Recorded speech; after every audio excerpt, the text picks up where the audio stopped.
هاي الرقبة، نعمل شق صغير هون، نقلب الورك هيك لنسمع طقة، بنمرق السكين من بعد هاي العظمة.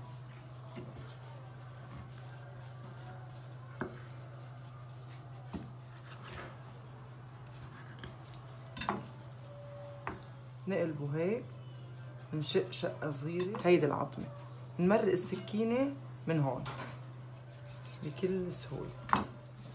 لنفصل الظهر عن الصدر، في عنا هون خط من الدهن مرسوم هون، نمرق السكينة على هيدا الخط، نقلب ظهر هيك، هيدا الظهر شق صغير بالسكينة، نضغط هيك 4 قوطعتين من هون. شوف في خط أبيض